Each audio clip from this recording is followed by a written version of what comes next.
नमस्कार मिथुन राशीच्या मित्रांनो, एप्रिल महिन्याची सुरुवात तुमच्यासाठी एखादी लॉटरी लागण्यासारखी ठरणार आहे की काय?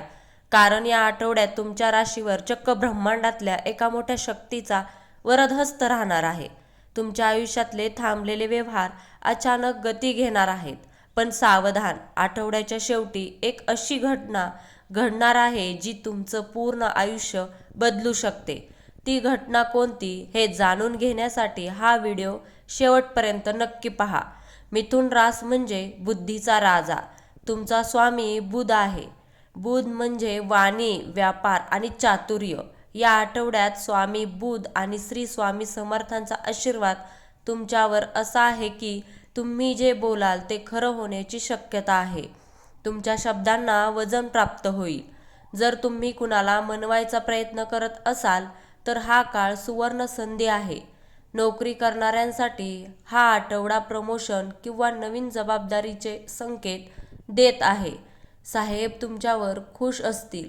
जे लोक व्यवसायात आहेत त्यांना अनपेक्षित धनलाभ होऊ शकतो. विशेषतः मार्केटिंग आणि कम्युनिकेशन क्षेत्रातील लोकांसाठी हा आठवडा जबरदस्त आहे. अडकलेले पैसे परत मिळण्याची चिन्हे आहेत. घरात आनंदाचे वातावरण राहील.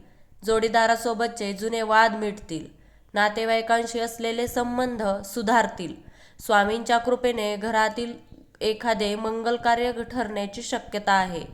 आरोग्याच्या बाबतीत हा आठवडा उत्तम आहे, पण धावपळीमुळे थोडा थकवा जाणवू शकतो. आहारावर नियंत्रण ठेवा. अति विचार करणे टाळा, कारण तुमची रास द्विस्वभावी असल्याने संभ्रम निर्माण होऊ शकतो. स्वामी समर्थांचे स्मरण करा, मन शांत राहील. मित्रांनो, या आठवड्याच्या गुरुवारी किंवा शुक्रवारी तुम्हाला एक असा फोन कॉल किंवा असा संदेश येईल जो तुमच्या करिअरची दिशा बदलून टाकेल. ही स्वामींचीच प्रचिती असेल.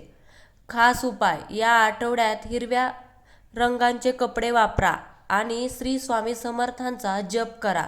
बुधवारी गाईला हिरवा चारा खायला घाला. तुमचे भाग्य उजळेल. मिथुन राशीच्या लोकांनो, हा आठवडा तुमचाच आहे. फक्त स्वतःवर विश्वास ठेवा. व्हिडिओ आवडला असेल तर लाईक करा आणि कमेंटमध्ये श्री स्वामी समर्थ लिहायला विसरू नका. धन्यवाद. श्री स्वामी समर्थ.